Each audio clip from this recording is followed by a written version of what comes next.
Some of the loudest beliefs in your mind were never actually yours.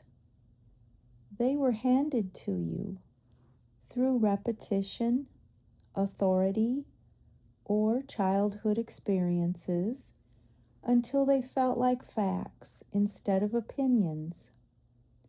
The good news is that beliefs are learned, which means they can be unlearned.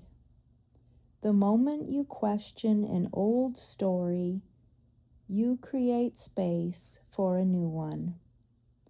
Choose the beliefs that support the life you want, not the ones that you inherited without permission.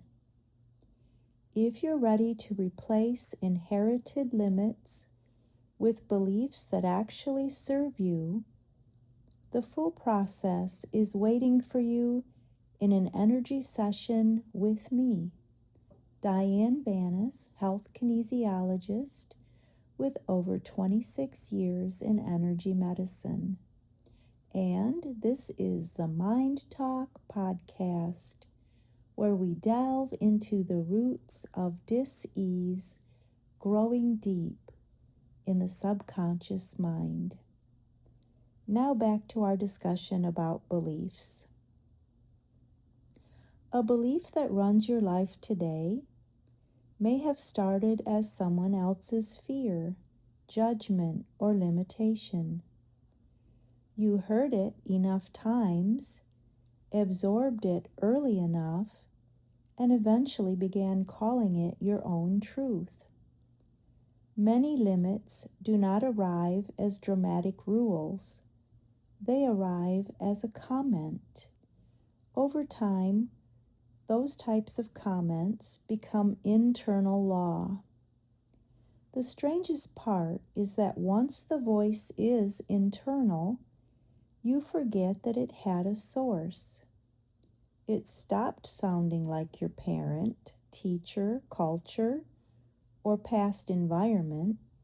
It starts sounding like common sense. This is why questioning your beliefs can feel disloyal.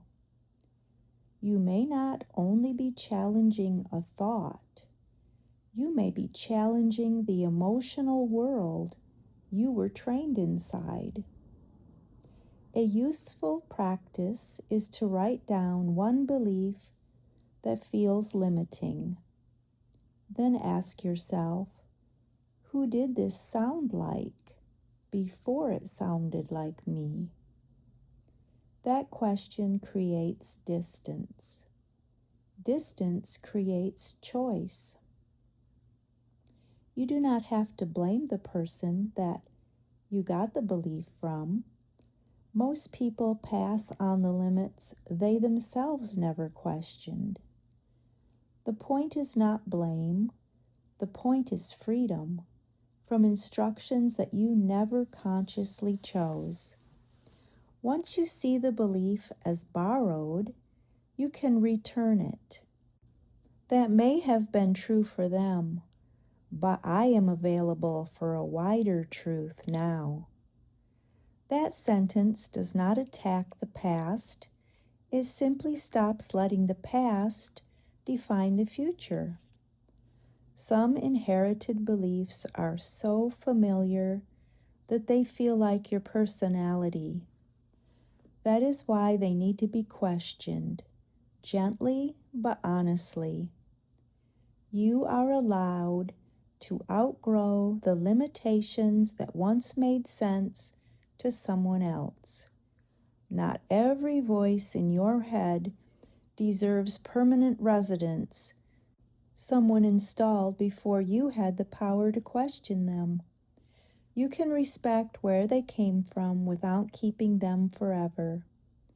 If you want help replacing inherited limits with a self-concept that you actually choose, book a session today. Thank you.